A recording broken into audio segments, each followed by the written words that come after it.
Hello and I welcome you to world affairs. मैं हूं Prashant Dhawan. Now इस वीडियो में हम बात करने वाले हैं रीसेंट रिपोर्ट के बारे में जिसने ये बताया है कि चाइना का इन्फ्लुएंस, चाइना का प्रभाव बॉलीवुड और भारत की यूनिवर्सिटीज में बहुत ज़रा बढ़ चुका है।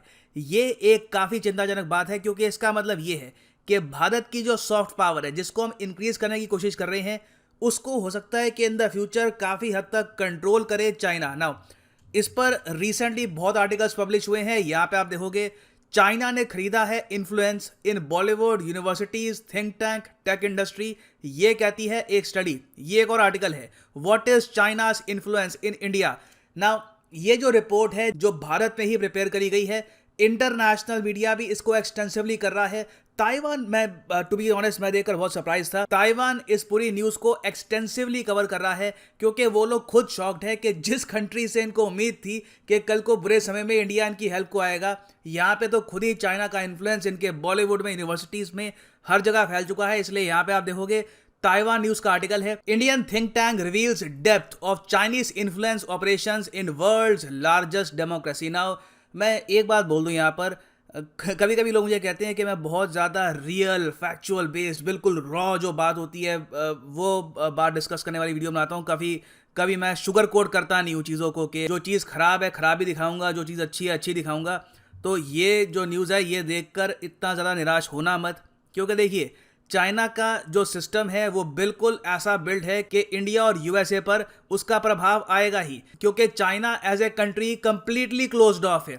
ना वो इंग्लिश बोलते हैं, ना उनकी जो एंटरटेनमेंट इंडस्ट्री है वहां पे एक्सेस है यूएस का, इंडिया का, ना जो उनका इंटरनेट है वहां पे हमारा प्रॉपर एक्सेस है। और आप रिवर्स करके देखो तो चाइनीज कंपनीज को यूएस, इंडिया में कंप्लीट एक्सेस है, काफी हद तक एक्सेस है। हालांकि रिसेंटली काफी चाइनीज कंपनीज बैन हुई थी, मगर फिर भी आज के समय मैं कहूंगा कि थर्ड पार्टी रूट से चाइनीज कंपनीज को आराम से एक्सेस है भारत और यूएस में निवेश करने का। और यूएसए की अगर मैं बात करूं वैसे तो हॉलीवुड की ऑलरेडी बहुत सी रिपोर्ट्स आ चुकी हैं कि यहाँ पर कई मूवीज़ हैं जो लिटरली चाइनीज़ युआन से बनी है। हॉलीवुड में कई प्रोड्यूसर्स हैं वो चाइना के पास ही जाते हैं, चाइनीज़ कंपनीज के पास जाते हैं फंडिंग के लिए और फिर बनाते हैं ये मूवीज़ हॉलीवुड में। और यहाँ पे आप देख पाओगे द गार्डियन का आर्टिकल है, 2020 का आर्टिकल है, China continues to exert damaging influence on Hollywood. कई हॉलीवुड मूवीज़ आपने देखी होगी पिछले, एक्चुअली आप अगर सोच कर देखो 10 साल में कोई भी एंटी चाइना हॉलीवुड मूवी याद आ रही है आपको? एक भी याद नहीं आ रही होगी। एंटी नॉर्थ कोरिया बना देते हैं मगर एंटी चाइना हॉलीवुड मूवी कोई भी बनती नहीं है। उल्टा आप अगर देखोगे कई हॉलीवुड मूवीज में जब चाइना दिखाते हैं वहां पे दिखाया जाता है कि बहुत ही मॉडर्न, बहुत ही सोफिस्टिकेटेड कंट्री बन चुकी है। इंडिया को आप अगर देखोगे ज्यादातर जब मूवीज में दिखाएंगे पूरा देश ही दिखाते हैं कि एक पूरा स्लम है, हालांकि बिल्कुल गरीबी है इंडिया में, मगर पूरे कंट्री की इमेज ऑल टुगेदर डिफरेंट दिखाएंगे। वेराज चाइना की जब बात होगी तब हॉलीवुड मूवीज में ताइवान का मेंशन, जापान का मेंशन, जापान के साथ जो डिस्प्यूट है उसका मेंशन, हांगकांग का मेंशन, कुछ भी आपको देखने को नहीं मिलेगा। तो ये है चाइना का इन्फ्लुएंस हॉलीवुड में। इन्होंने बहुत ही क्लेवरली हॉलीवुड मूवीज में चाइना को दिखाया है एक बहुत ही एडवांस डेवलप्ड कंट्री जो बहुत ज़्यादा रीजनेबल है, और साथ ही साथ वहाँ पर कोई ऑपरेशन नहीं हो रहा, उइगुर मुस्लिम्स का कोई इश्यू नहीं है। ये भी मुझे अजीब लगता है कि उइगुर मुस्लिम्स पर आज भी एक भी हॉलीवुड मूवी नहीं बनी। एक अमेरिकन मूवी स्टार है जॉन सीना, एक प्रोफेशनल रेसलर भी है,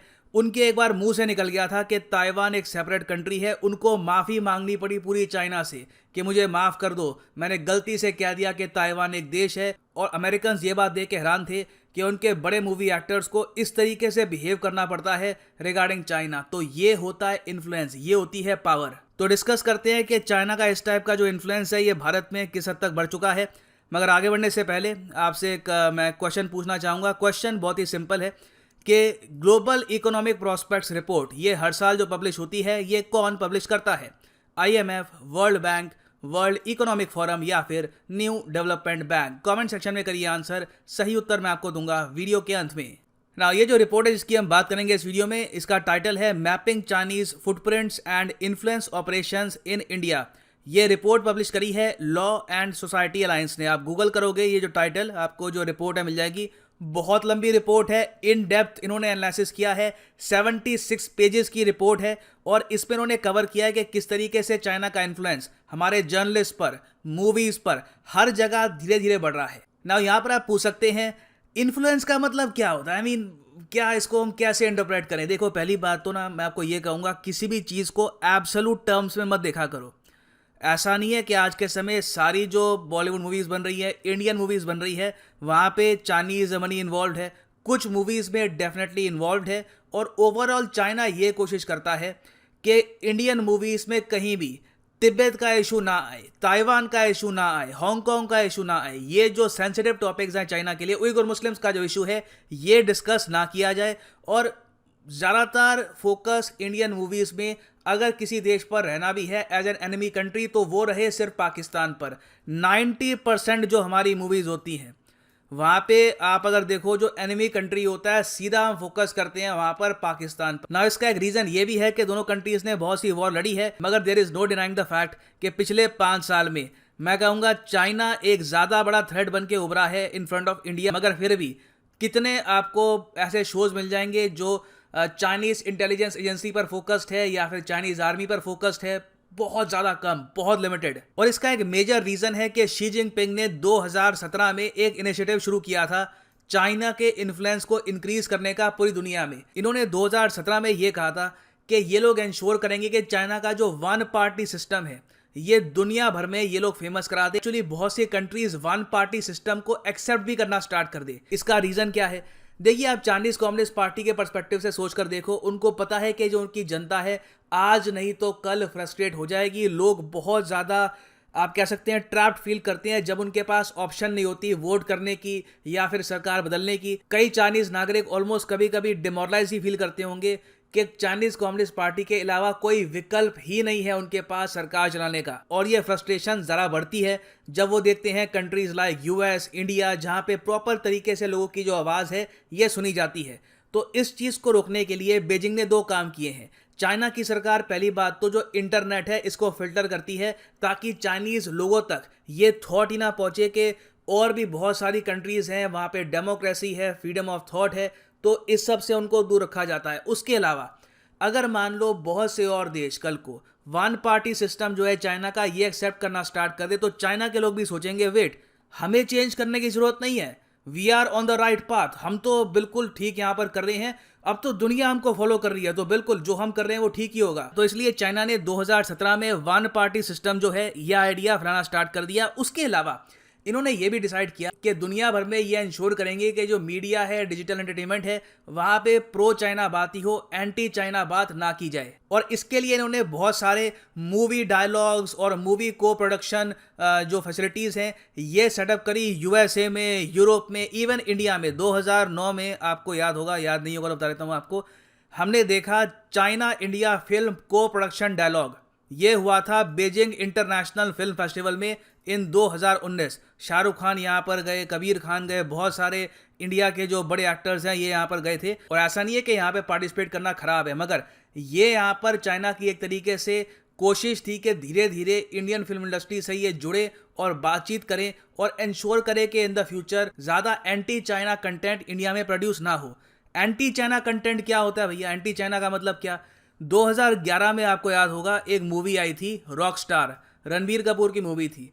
उस मूवी में एक गाना था साडा हक ऐस्थे रख वगैरह करके ना। जो ओरिजिनल फुटेज है आप अगर उस गाने की वो देखोगे तो वहाँ पे काफ़ी बार तिब्बत का जो झंडा है ये लहराया जा रहा था। फ्री तिब्बत के जो यहाँ पर पोस्टर थे ये बने थे। ये देखकर चाइनीज़ गवर्नमेंट बहुत नर्वस हो गई क्योंकि चाइना को पता है कि इंडियन मूवीज़ की जो रीच है ये सिर्फ इंडिया में नहीं है। हमारी मूवीज़ छुप छुप के पाकिस्तानी देखते हैं, उसके अलावा अफगानिस्तान के लोग देखते हैं, मिडिल ईस्ट में काफ़ी जगह देखी जाती है इंडियन मूवीज़। और अब तो ये भी देखा जा रहा है कि इवन चाइना में भी डब करके इंडिया की मूवीज़ वो लोग देख रहे हैं।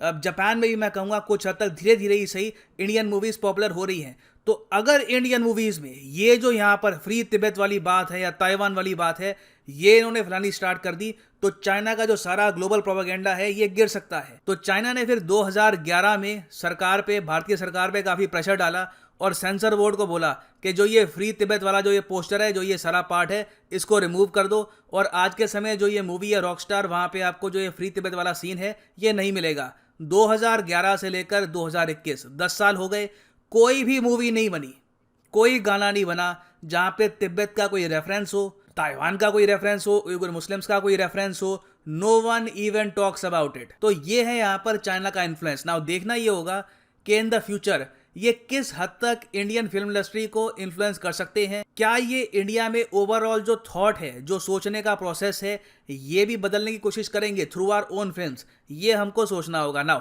इसके अलावा हम अगर बात करें एकेडमिक्स की, पढ़ाई लिखाई की, तो वहाँ पे भी आप अगर देखो तो चाइना ने बहुत सारी रिपोर्ट्स पब्लिश करी हैं, बुक्स पब्लिश करी हैं, जहाँ पर बार बार ये जो आइडिया है ये डिस्कस किया जाता है कि India belt and road initiative का पार्ट क्यों नहीं है, जबकि सब लोग जानते हैं कि बेल्ट एंड रोड इनिशिएटिव के अंडर आता है CPEC, China Pakistan economic corridor, जो गुजरता है पाकिस्तान ऑक्यूपाइड कश्मीर से। तो fundamentally as Indians we can not accept belt and road initiative, मगर आप देखोगे चाइना ने सेटअप कर रखा है Indo China economic and cultural council, और ये लोग काफ़ी बार ऐसी रिपोर्ट्स पब्लिश कर चुके हैं कि इंडिया जो बॉयकॉट कर रहा है BRI, क्या हम रिस्क यहाँ पे उठा रहे हैं, क्या हमको ऐसा करना चाहिए? तो ये होता है एकेडमिक थॉट को इन्फ्लुएंस करना। फिर देखिए चाइना के होते हैं कन्फ्यूशियस सेंटर, इसको ये कहते हैं कि कल्चर सेंटर टाइप का है, जहाँ पर चाइनीज लैंग्वेज, चाइनीज आर्ट, उसके बारे में लोगों को बताते हैं। फिर अगर हम बात करें जर्नलिज्म की, पत्रकारों की, तो यहाँ पर तो हमको साफ साफ रिसेंटली दिखा एक एग्जाम्पल, जहाँ पर एक जर्नलिस्ट पे आरोप लगा है कि ये चाइनीज इंटेलिजेंस एजेंसी को इंफॉर्मेशन प्रोवाइड करता था। ये बाय द वे आरोप लगाया है एनफोर्समेंट डायरेक्टरेट ने। यहाँ पे आप देख पाओगे इंडियन एक्सप्रेस का आर्टिकल है from July 2021, journalist Rajeev Sharma supplied confidential info to Chinese intelligence officers in exchange of remuneration. पैसे के बदले में आरोप है इन पर कि इन्होंने चाइनीज इंटेलिजेंस ऑफिसर्स को इंफॉर्मेशन प्रोवाइड करी थी भारत के बारे में। तो इंडियन जर्नलिस्ट पे आराम से मैं मान सकता हूं आज के समय जो चाइनीज फंडिंग है उसका प्रभाव पहुंच चुका होगा। राजीव शर्मा की अगर मैं बात करूं तो ये काफ़ी बार ग्लोबल टाइम्स में आर्टिकल भी पब्लिश करता था और 2016 से ये काम कर रहा था विद चाइनीज इंटेलिजेंस।